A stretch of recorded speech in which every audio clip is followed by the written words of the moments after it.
첫 번째 포맷이 뭔지 아시죠?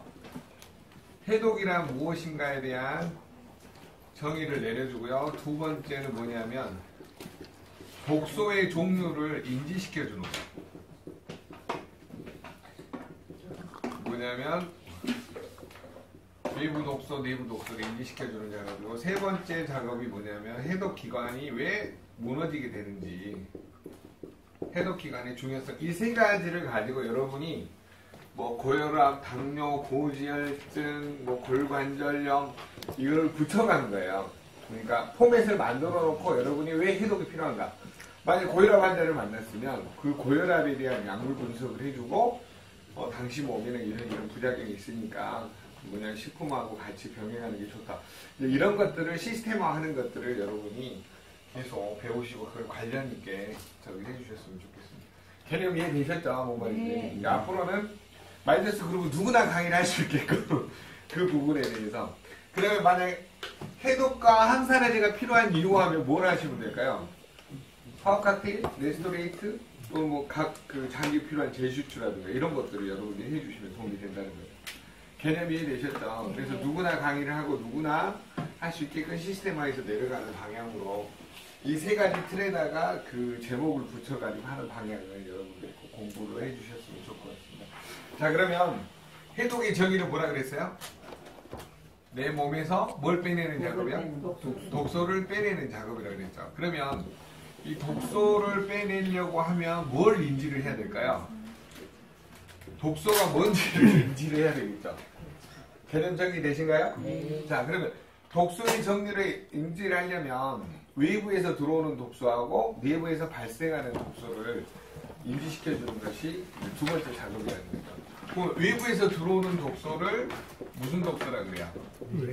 내부 독소라 그러고, 내부에서 발생하는 독소를 내부 독소라고 하는 거죠. 그래서 이 두 가지를 정확하게 정리를 하셔가지고 고객한테 왜 우리가 독소를 빼내지 않으면 끊임없이 활성산소가 발생해서 결국 염증 기형암으로 가는 거예요. 원리는 그쪽으로 가야 된다는 거죠. 그러면 이 외부 독소하고 내부 독소가 끊임없이 뭘 공격을 한다는 거예요? 네. 내 몸은 세포 단위로 되어 있죠. 세포를 공격을 하면 내 몸에서 끊임없이 뭐가 발생할 수밖에 없냐면 염증, 궤양, 암. 염증세포, 궤양세포, 암세포가 끊임없이 증가해서 우리는 죽을 수밖에 없다라고 하는 거죠. 그래서 외부 독소, 내부 독소의 개념들을 쭉 정리하시고, 요거는 지금 뭐냐면 계속 12주간 해왔기 때문에 여러분들이 나름대로 기존에 있는 자료들을 좀 보시면 도움이 되실 것 같아요. 자, 그러면 독소의 가장 중요한 특징. 독소의 가장 중요한 특징. 지난번에 말했는데 알고 계신가요? 독소의 제일 큰 특징이 뭐라 그랬어요? 알게 모르게 쌓여간다. 알게 모르게 쌓여간다. 자, 여러분이 정말 알게 모르게 쌓여가는 이 독소를 내 몸에서 제거하지 않으면은 결국은 무슨 일이 벌어지냐? 우리 몸의 세포에 염증세포, 궤양세포, 암세포가 증가하면서 결론은 우리가 죽음에 이르게 된다는 거죠. 그러면 알게 모르게 쌓여가기 때문에 우리는 어떤 거하고 똑같냐면요. 그 냄비 속에서 따뜻한, 미지근한 물에 죽어가는 개구리하고 똑같은 형국이 된다는 거죠. 그래서 이 알게 모르게 쌓여가는 특징 때문에 결국은 우리는 뭘 해야 되냐? 해독이 필요하다고 하는 거죠. 자, 그러면 여기서 해독이 필요하다고 하는 것 중에 왜 지금 중요하냐면요. 고혈압 환자가 지금 늘어가고 있을까요? 줄어가고 있을까요? 늘어나고 있어요. 네?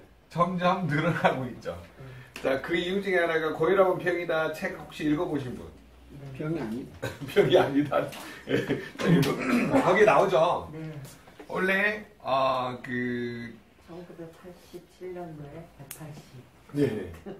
원래는 이게 그 자기 나이에다가 80을 더해서 고혈압을 인식시켰대요. 원래는. 그러니까 만약에 자기 나이가 50이다. 그럼 130이 정상이죠. 60이다 그러면 120. 140이 정상이죠. 140.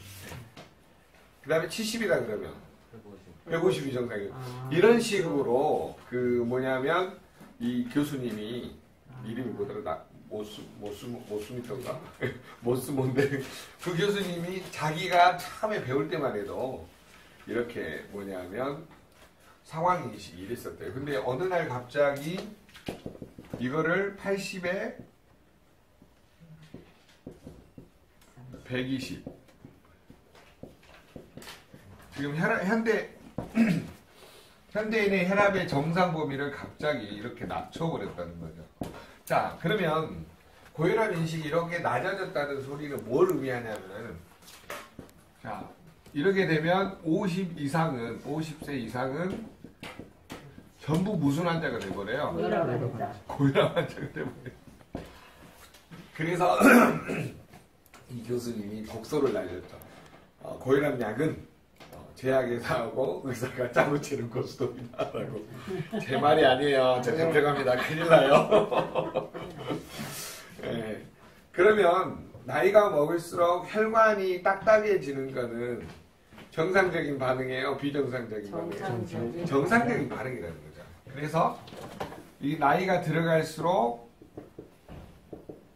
혈관이 딱딱해진다는 거예요.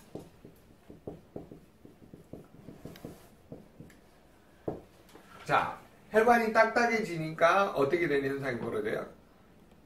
혈압이 올라가는 현상이 벌어져요.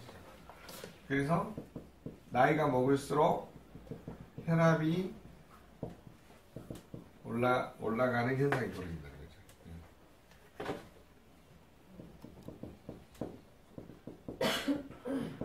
그래서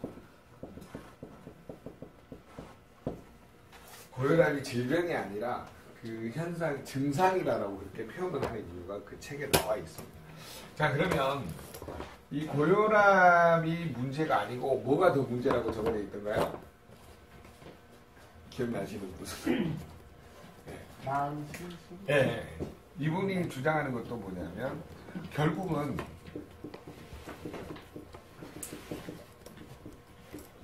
마음 다스리기, 그 다음에 식습관,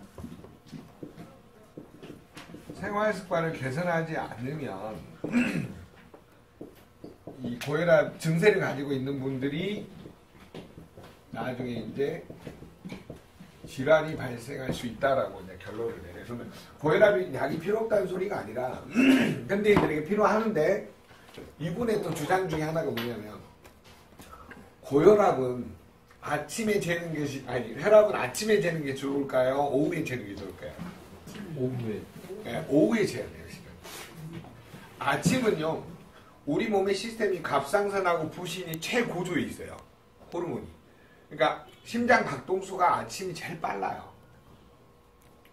아침에 느리신 분이 나와요. 아침이 어쩐다고요? 제일 빨라요. 그래서 병원에서는 언제 재라고 그러냐면 아침에 재라고 그러냐. 네, 네. 그러면 이게 심장 박동수가 어때요? 아침에 재면 굉장히 빠를 수밖에 없는 거죠. 그래서 이 문제점을 제기하고 이분이 뭐라 하냐고 그럼 이게 과학적인 근거가 있냐? 라고 했더니 없다라고 하는 거예요. 그럼 여러분 고혈압을 굳이 아침에 재가지고 나는 고혈압 환자다 네가 인식하고 다닐 필요가 없다라고 하는 거예요. 그러면 여러분이 오후에 한 3시나 4시쯤에 나른해지고 그냥 좀 뭔가 몸이 편안해지고 릴렉스할 때 재시면 그게 자기 진짜 혈압을 하는 거예요. 제 말이 아닙니다. 어디 가서 말을 큰일 납니다. 그 책에 나온 내용이에요.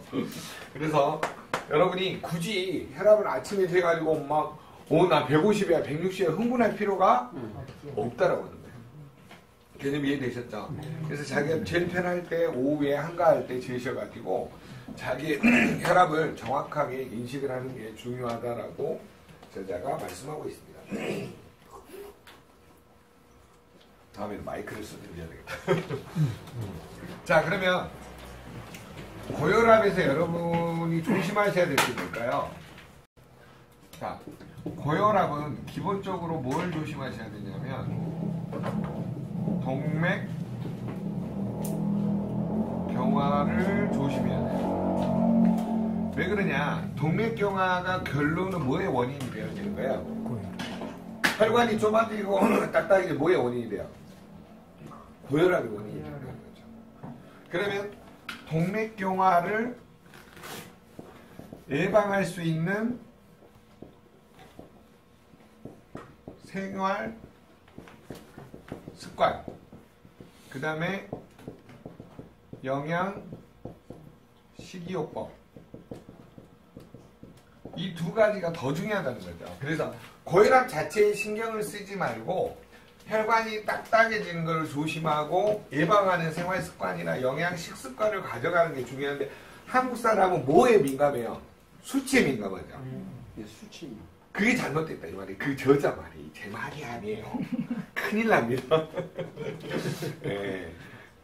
그래서 여러분이 요 관계성을 꼭 고객한테 알려주시고, 그러면 동맥경화를 예방하려면, 자, 이거는 이제 시나트라 박사 콜레스테롤 수치에 속지 말아에 나온 예방법인데, 그게 첫 번째 거기서 제시하는 게 뭐냐면 호모 시스테인 농도를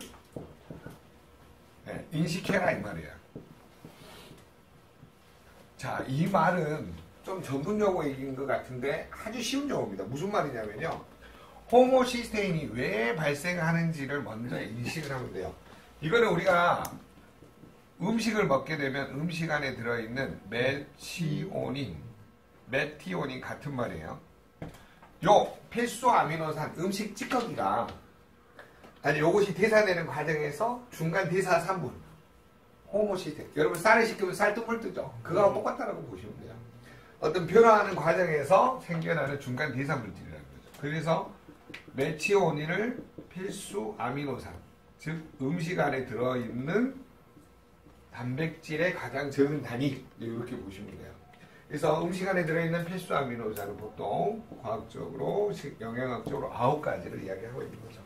자, 이게 음식 안에 다 들어있어요. 근데 이게 분해되는 과정에서 뭐가 생긴다고요? 호모시스테인이 생겨요. 근데 이게 왜 문제를 일으키는가 봤더니 이것들이 혈액을 끈적거리게 만들어요. 그래가지고 혈관벽에 달라붙게 해서 뭘 만든다는 거야? 혈전을 일으키고 동맥경화를 일으킨다는 거예요. 그러면 요거를 그대로 두어야 될까요? 적극적으로 뭔가 액션을 취해줘야 될까요? 액션을 취해줘야죠. 요거를 확 그냥 없애주면 좋겠죠? 네. 호모시스테인을 딱 걸러가지고. 그래서 과학적으로 연구를 해보니까 요게 시스테인이라는 아미노산으로 간에서 합성되는 비필수 아미노산 11가지 중에 하나인데요. 자, 요렇게 바뀌어진다는 거예요. 시스테인으로 바뀌어지는 시스템이 있네 라고 봤더니 요게 뭐냐, 비타민 B6가 이렇게 관여한다는 걸 알게 된 거예요. 그래서 비타민 B6를 충분히 먹었더니 끈적거린 것들이 없어졌다는 거예요. 그럼 나는 비타민 B군이 부족해서 뭐가 생겨난다는 거예요? 호모시스테인의 농도가 늘어나요. 그러면 이게 뭘 일으킨다고요? 동맥경화. 그럼 비타민제를 먹어야 될까요? 꼭 먹어야 될까요? 먹어야 돼요. 꼭 먹어야 되겠죠. 안 먹으면 죽어요. 뭘로 죽어요? 동맥경화로 죽는다 이 말이에요. 자, 호모시스테인을 메티온으로 이렇게 바꿔주는 게 있어요. 자, 여러분 토끼전 아시죠? 토끼전. 토끼전. 예. 토끼전. 거북이전. 국민학교를 옆치기 학교 나오셨어요? 별중이야. 초등학교를. 이 토끼전이 아니고 별주부전인가요? 네, 별주. 네, 죄송합니다. 제가 영문으로 나왔습니다. 초등학교를. 그 별주부전에 보면 토끼가 네. 뭐 하는가요? 강가에 가가지고 간에 빼가지고 깨끗이 씻어가지고 다시 넣죠. 네. 자, 뭔가 간에서 능력이, 대사 능력이 높아져야 돼요. 여러분은 우리 몸에서 이 비타민 B6가 부족하면요, 시스테인 농도가 호모시스테인이 이렇게 안 바뀌어요. 근데 더 중요한 게 뭐냐면 호모시스테인을 메티온으로 바꿔주는 물질이 있는데 비타민 B9하고 B12라는 비타민 B군이 필요하다는 걸 알게 된 거예요. 자, 그러면 여러분 상식적으로 이거를 한번 뒤집어서 생각을 해보세요. B6, B9, B12는 우리 몸에서 어떤 작용을 하나요? 뭐야? 호모시스테인 농도를 낮춰주는 작용이에요. 근데 더 중요한 게 뭐냐? 이 B9하고 B12는 골수를 자극해가지고 여기에서 이 적혈구 생성에 도움을 주는 물질이에요. 즉, 성체 줄기세포가 조혈모세포로 바뀌고 조혈모세포가 적혈구를 생성하고 그 다음에 나중에 이제 뭐죠? 백혈구, 혈소판 생성에 도움을 주는 물질인데 B9하고 B12가 부족하면 무슨 질병이 생기냐? 악성 빈혈이 생기는 거죠. 그래서 이거를 보고 전문용어로 거대 적아구성 빈혈이다 이렇게 이제 표현을 합니다. 자, 그러면 여러분이 보실 때 비타민 B군 부족으로 여러 가지 질병이 생겨나는 것 중에 하나가 뭐냐면 호모시스테인의 농도를 조절하는 물질이 뭐예요? B6, B9, B12라는 거예요. 자, 그러면 여러분이 과식, 폭식, 야식을 하면 호모시스테인의 농도가 증가해요, 줄어들어요? 증가해요. 증가하는 거죠. 네. 그렇기 때문에 내 생활 습관 중에 뭘 바꾸는 게 제일 좋을까요? 야식. 과식, 폭식, 야식, 술, 담배. 주님과 함께 불금금. 뭔 말인지 아시죠? 네. 술 마시는 습관이 제일 나쁜 습관이래요. 여러분 술을 적절히 먹는 거는 오히려 도움을 될 수 있대요. 근데 너무 자주 마시고 너무 과하게 먹으면 뭐에 문제가 생기냐면 렙틴 저항성이 생겨요. 즉 무슨 말이냐면은 내가 배부르다는 느낌을 못 갖는데요. 알코올이 렙틴 저항성을 일으켜버려요. 지금 무슨 말이냐면 포만감을 주는 포만 중추를 마비시켜가지고 계속 더 먹게 하는 거예요. 그러니까 여러분 술꾼들의 공통 특징이 뭐예요? 술꾼들의 공통 특징. 에브리데이, 날마다 불금을 금금금 이렇게 되는 거죠. 자, 그래서 여러분이 이게 지금 한 단계 더 깊이 들어간 거예요. 네. 지난번보다. 그냥 우리가 옛날에 호모시스테만 이야기를 했죠. 네. 여기에서 이 적혈구 생성에 도움을 주는 물질이 이건데 호모시스테인 농도가 늘어나니까 빈혈이 또 생겨요. 이해되셨죠? 네. 자, 그러면 이게 또 무슨 문제를 일으키냐면 여러분 잘 봐보세요. 비타민 B12가 어떤 역할을 해요? 여기 신경세포의 절연체 역할을 하죠.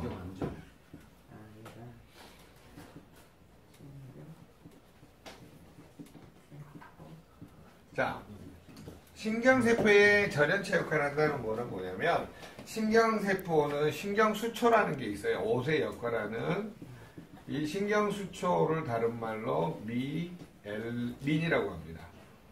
자, 이 미엘린이 합성이 안 되면 어떻게 되냐? 정신질환이 나요. 특히 뭐냐면 우울증, 그 다음에 ADHD, 뭐 자폐증, 여러 가지 정신질환의 원인이 비타민 B12 부족입니다. 실제로 비타민 B군 부족하고 연결된 질환들이 굉장히 많은데 확장을 시켜보면 굉장히 문제가 생겨난다는 거죠. 자, 그 다음에 여러분 더 중요한 게 뭐냐면 비타민 B6는 우리 몸에서 왜 중요할까요? 비타민 B6가 관여하는 거. 도파민, 세로토닌, 단백질 대사. 특히 얘가 이 뭐냐면 도파민하고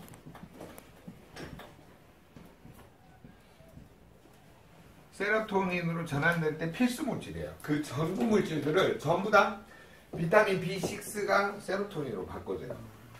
자, 그 다음에 GABA라는 물질이 있어요. 뇌신경 전달 물질에. 자, A10 신경에서 A 신경계에서 도파민이 만들어지고 B 신경계에서 세로토닌이 만들어지고 C 신경계에서 이 가바라는 물질이 만들어지게 되어 있습니다. 여러분 도파민, 세로토닌, 가바를 조절하는 물질, 도파민하고 세로토닌의 균형을 조절하는 물질이 C신경계, 뇌하수의 C신경계에서 만들어지는데 감마 아미노 뷰릭 액시드라는 거예요. 가바라는 신경물질이 여기서 만들어지게 됩니다. 자, 그러면 여러분이 제일 중요시 여기는 물질이 뭐냐면 여러분 세로토닌이 부족하면 세로토닌이 나중에 저녁에 뭘로 바뀌어요? 멜라토닌. 멜라토닌으로 전환이 되죠. 자, 그런데 이 세로토닌으로 전환되기 전 물질이 있어요. 보세요.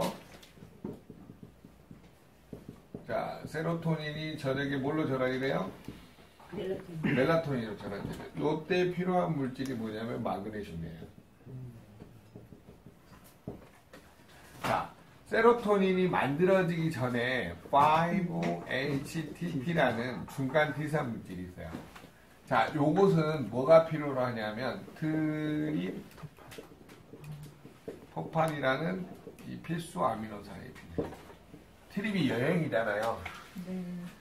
여행을 토요일날 가서 판을 엎어야 돼요.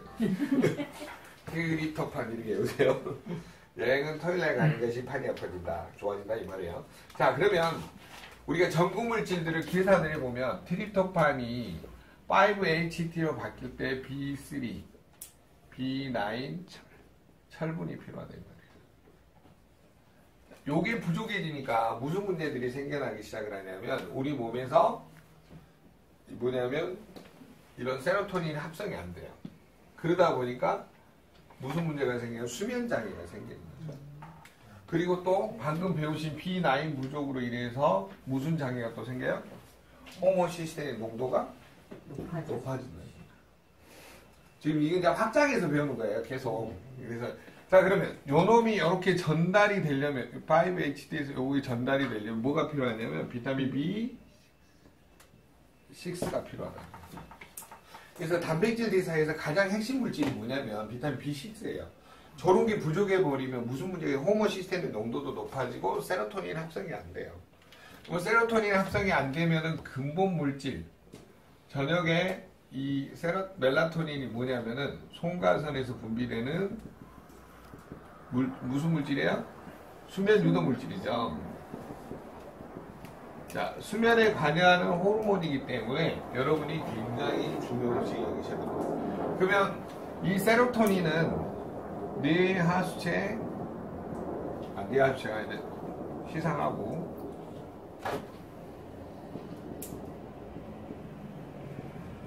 시상하부의 비신경계에서 만들어진다고 그랬어요.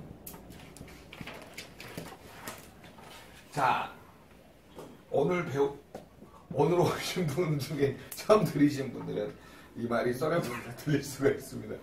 기존에 있던 강의들을 좀 참고해 주시면 도움이 되실 것 같고요. 자, 이런 과정들을 겪기 때문에 결론은 비타민 B6가 우리 몸에서 굉장히 무슨 역할을 차지하는 거야? 중요한 역할을 차지하는 거죠. 그래서 비타민 B6를 괜히 보라는 게 아니에요. 비타민 B6가 부족한 사람은요, 반드시 동맥경화 오고요. 그 다음에 세로토닌 합성이 안 되니까 불면증이 와요. 제 말 이해되셨죠? 네. 자, 그러면 도파민이 또 대사되는 과정을 볼게요. 자, 이 도파민이라는 호르몬이 만들어지려면 이 전구 물질에 L-도파라는 물질이 있고요. 이 전구 물질을 만들어주는 것 중에 하나가 뭐냐면 바로 티로신이라는 물질이 있어요. 티로신의 전구 물질이 뭐냐면 페닐알라닌이에요. 자, 여러분 이 전환되는 과정에서 가장 핵심 물질이 뭐냐면 페닐알라닌은 음식 안에 들어있는 필수 아미노산이에요. 자, 이게 티로신이라는 비필수 아미노산. 이거는 음식 안에 들어있는 거고, 이거는 간 대사를 통해서 간에서 합성하는 물질이에요. 자, 이게 갑상선 호르몬하고 L-도파라는 걸 거쳐서 도파민이라는 호르몬으로 만들어지게 됩니다. 그러면 이때도 페닐알라닌 티로신 바뀔 때도 뭐가 필요해요? B3, B9 철분이 필요해요. 이때 필요한 게 뭐예요? B3, B9 철분. 그래서 여러분이 중요시 여기는 물질이 뭐냐면 B9이 또 부족하면 또 무슨 문제가 생겨요? 호모시스테인 농도가 안 낮아지고 이 도파민이라는 물질이 또 안 만들어져요. 자, 티로신이 L-도파라는 걸로 이렇게 또 전환이 될 때도 뭐가 필요해요? 바로 똑같이 B3, B9 철분이 필요해요. 그러면 L-도파라는 중간물질에서 도파민이라는 우리 몸의 뇌신경 전달 물질이 만들어지고 이때 뭐가 필요하냐면 B6가 필요하다. 그러면 여러분은 도파민이 안 만들어지면 어떻게 되냐면 나중에 파킨슨으로 가요. 그다음에 도파민이 너무 과다하게 만들어지면 중독으로 가요.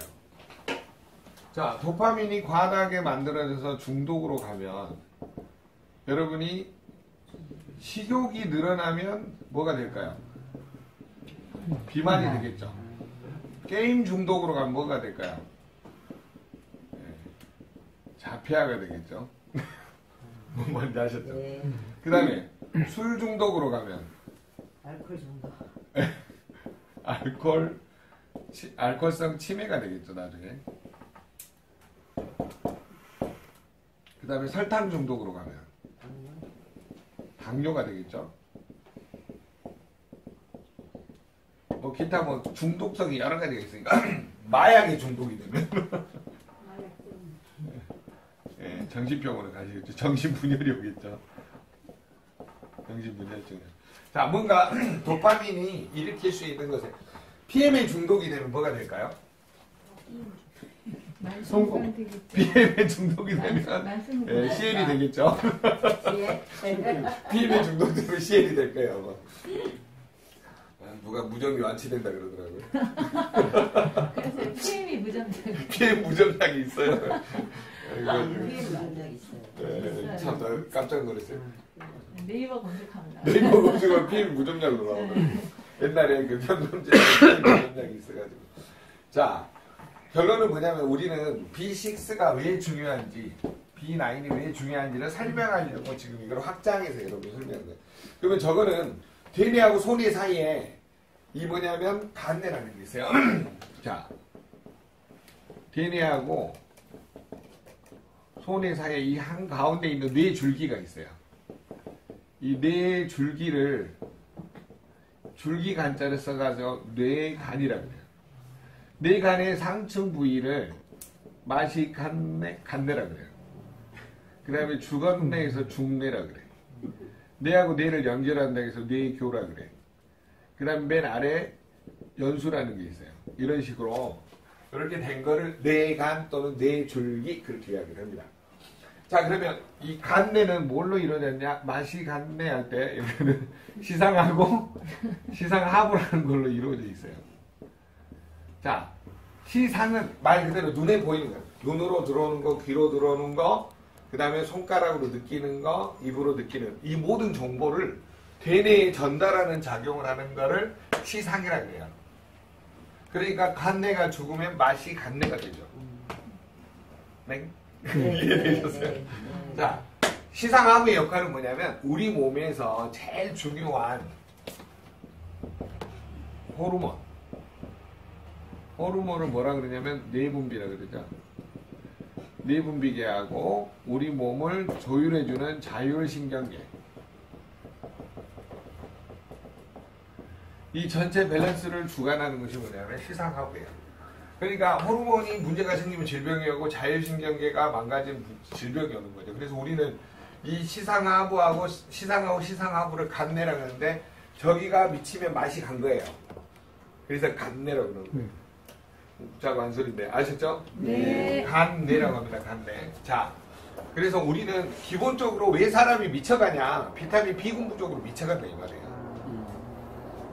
이해되셨어요? 네. 철분 부족으로 미쳐가요. 마그네슘 부족으로 수면이 없어서 미쳐가는 거예요. 그럼 비타민, 미네랄 먹어야 돼요? 꼭 먹어야 돼요? 꼭 먹어야 됩니다. 네, 우리 몸의 호르몬계하고 이 자율신경을 조절해주는 전체적인 가장 큰 틀은 뭐냐면 바로 비타민, 미네랄이에요.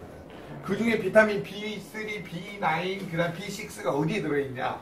액티바이드에 들어있어요. 액티바이드. 철분하고 마그네슘 어디 들어있어요? 미스트레이트. 미스프리트에 들어있어요.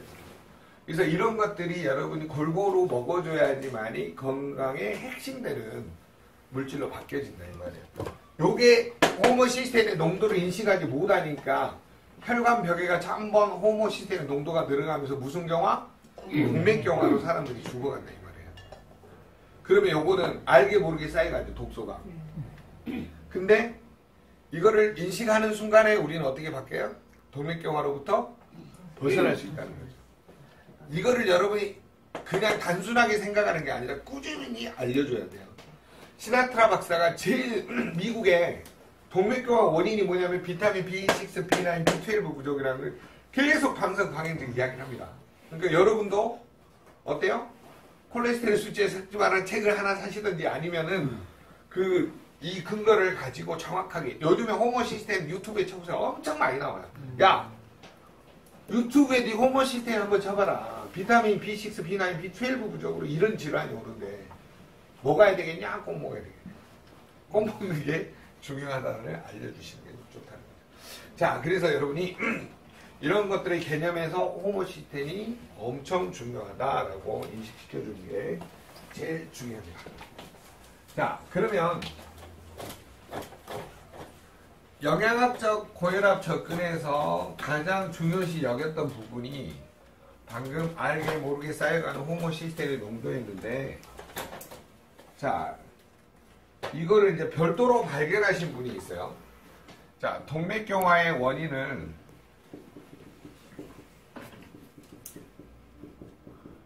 이 고혈압하고 상관관계에서 첫 번째가 호모 시스템의 농도였고, 이제 시나트라 박사가 미국의 심장내과에서 가장 존경받는 의사 중에 하나야.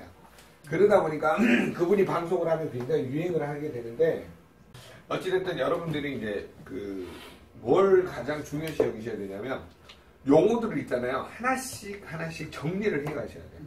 그리고 내 입으로 이거를 정확하게 전달하기만 하면 여러분 사업은 자동으로 됩니다. 우리는 무슨 전달 사업이에요? 왜 먹어야 되는지를 정보를 전달하는 사업이잖아요. 결론 그 말의 뒷말에는 무서운 게 숨어있어요. 네가 안 먹으면 죽어, 그 소리예요. 그렇잖아요.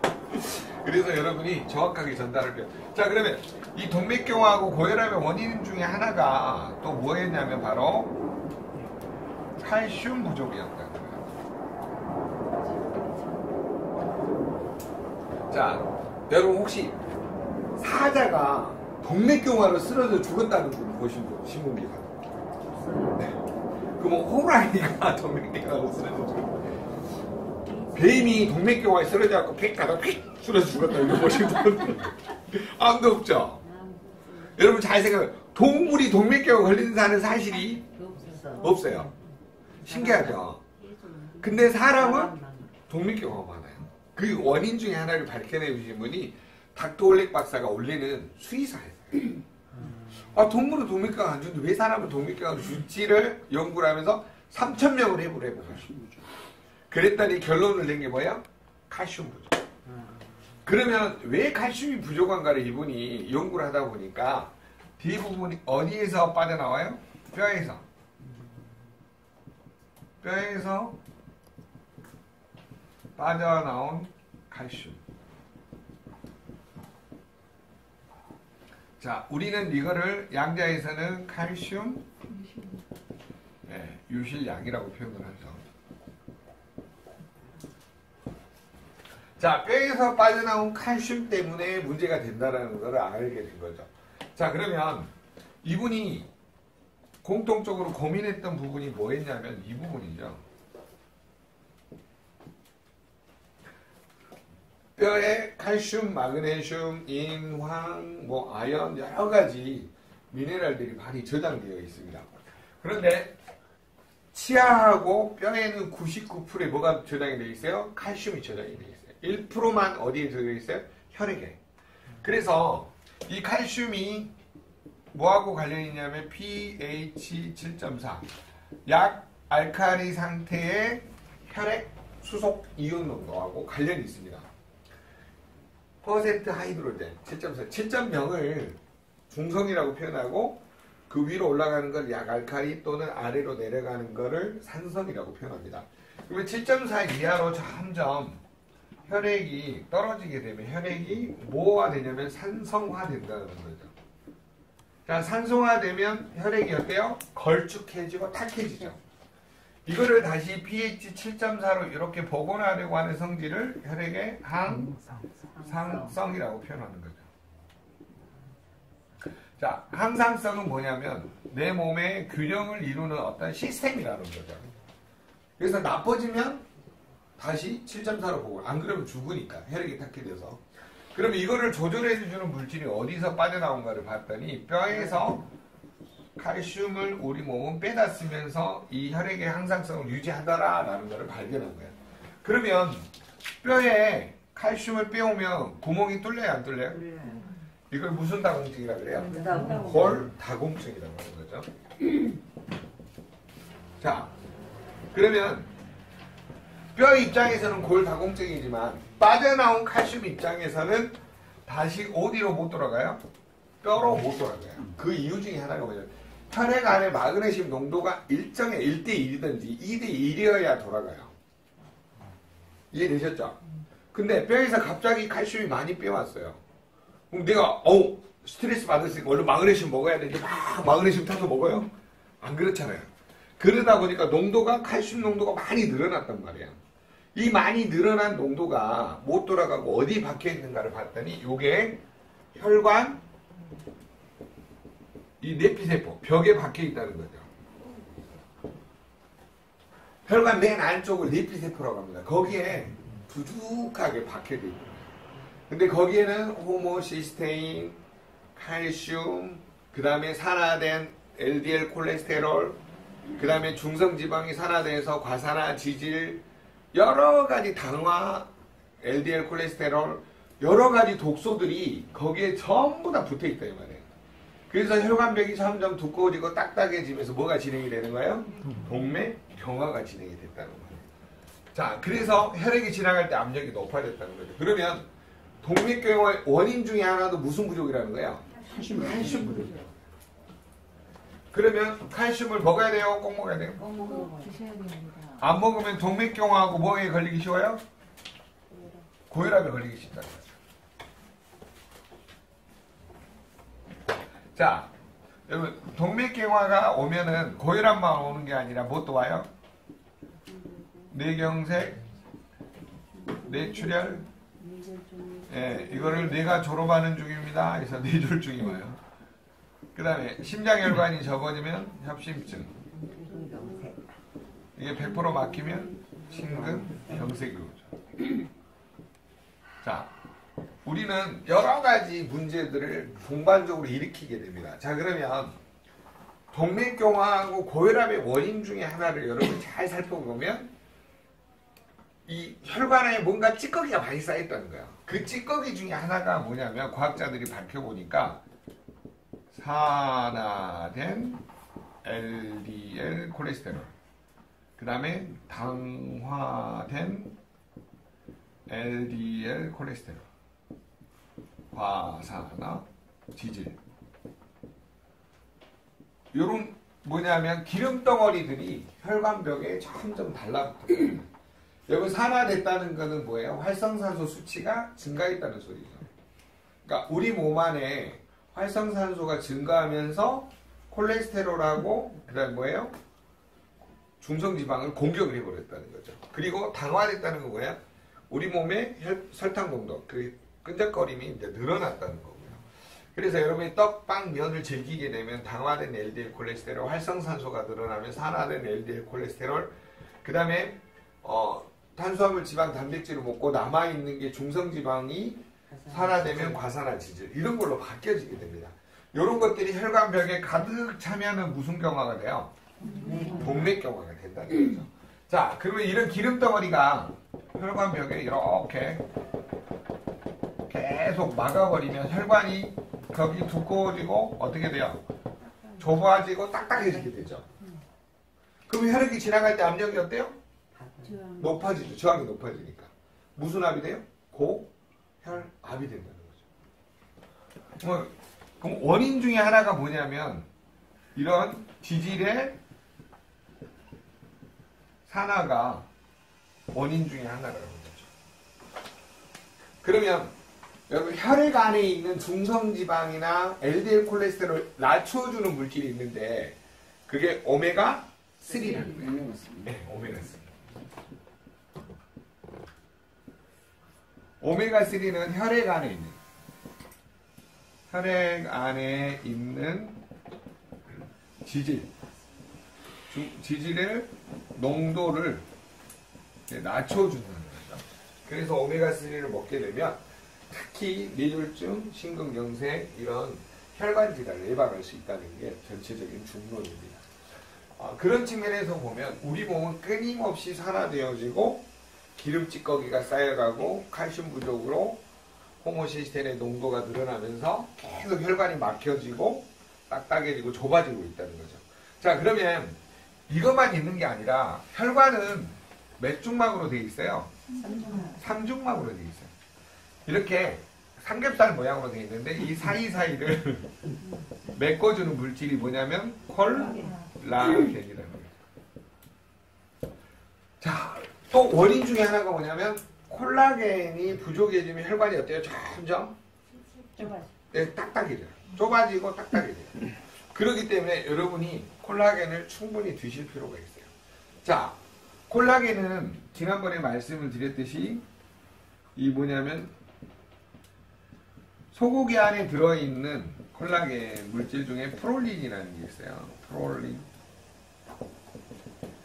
자, 이 프롤린을 전 세계에서 추출하기가 지금까지 어려웠대요.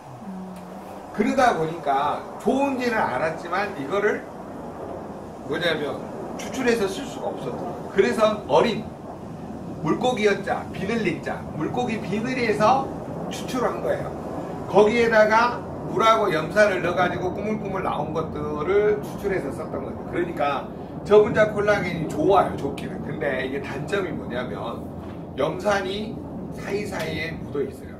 그리고 염산이 그 콜라겐 조직을 파괴해버리기 때문에 실질적으로 먹어도 효과가 많이 떨어진다는 거죠.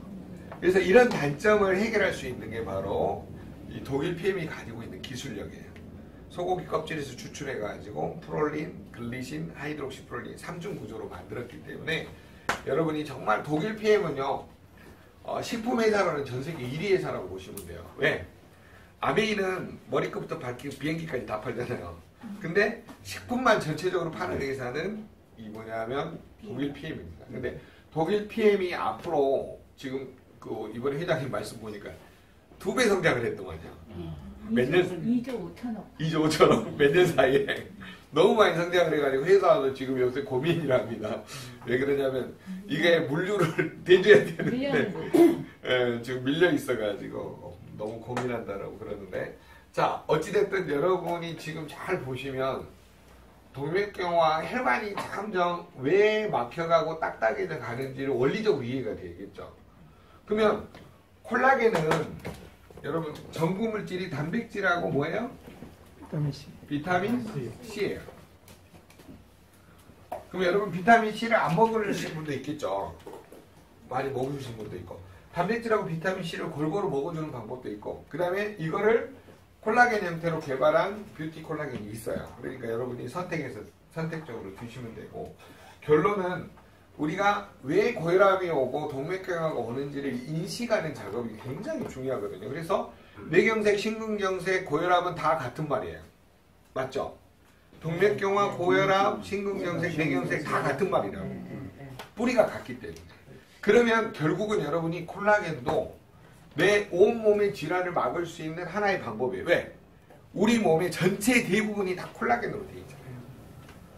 혈관, 뇌, 피부, 뼈 모든 게 다 콜라겐이라는 거예요. 그래서 여러분이 콜라겐만 부지런히 드셔도 웬만한 질병은 막을 수 있다는 결론이 봅니다. 네, 그래서 고객한테 어떻게 해요? 그러면 전 세계에서 제일 질 좋은 콜라겐이 어디서 만들어져요? PM에서 만들어져요. 그럼 먹어야 돼요? 꼭 먹어야 돼요? 꼭 드셔야 돼요. 그래야 건강할 수가 있습니다. 독일 PM이 세운 신기록 중에 하나가 뭐냐면 콜라겐 먹고 흰머리가 검은머리가 되고요. 그 다음에 뼈가 튼튼해지고 이 또 뭐라 그러죠? 얼굴이 젊어진 사람들이 너무 많아요. 주변에 많죠? 탱탱이 돼요.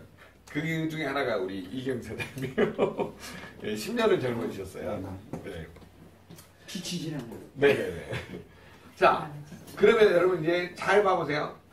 결국은 우리가 혈관을 딱딱하게 하는 물질들이 여러 가지가 있는데 그 중에 하나가 뭐냐면 비만이에요. 자, 여러분 비만이 지속된다는 말은 BMI가 25 이상이라는 소리예요. 25에서 30을 경도, 30에서 35를 중도, 35도 이상을 경도 비만, 중도 비만, 고도 비만 이렇게 다룹니다. 자, BMI는 여러분 아시죠? 몸무게 나누기 키 나누기 키 해가지고 25 이상이 되면 경도 비만, 30 이상이면 중도 비만, 35 이상이면 고도 비만이 됩니다. 자, 이랬을 때 우리 몸에서 무슨 일이 벌어지냐면 당뇨, 고혈압, 동맥경화를 유발하는 물질들이 지방세포에서 많이 빠져나와요. 자, 그래서 비만의 가장 중요한 것은 뭐냐면 당뇨, 고혈압, 동맥경화를 일으키는 물질들이 빠져나온다는 거죠. 자, 그래서 비만이 뭐의 원인이냐면 고혈압, 당뇨, 고혈압, 동맥경화의 원인 물질이 여기서 다 빠져나온다는 거죠. 여러분이 지난번에도 배우셨듯이 TNF-알파, NGO, 텐시노겐, NGO란 말이 혈관이라는 뜻이에요. 텐시노겐을 수축시키는 물질인데 텐시노겐은 그러니까 비활성액이에요. 이게 나중에 안지오텐신으로 전환이 돼야 돼요. 그래야지만이 혈관을 딱 수축하는 물질로 바뀌어요. 자, 그래서 지난번에 이거 아마 배우셨을 거예요. 엔지오텐시노겐 전환 요소 또는 수용체 차단제 ARB 제제라고 뭐 이런 거 AC, ARB 제제 이런 거 배우셨어요.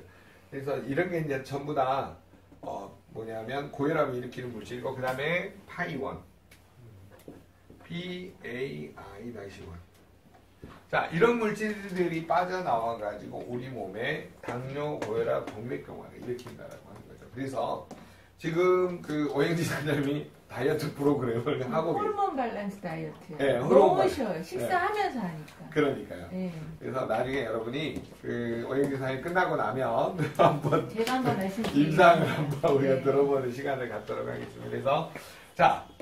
그래서 이런 원인들이 제거할 수 있는 물질들을 전부 다 어디에서 생산하고 있어요? 독일 PM에서 생산하고 있다는 거죠. 그래서 여러분이 어떤 의미에서 어떤 식품을 먹을 것인가만 정확하게 정리가 되신다라고 하면 앞으로 이런 독소를 내 몸에서 빼내는 해독의 외부 독소, 내부 독소가 염증, 기양, 암으로 가고 그 다음에 이거를 일으키는 기관들.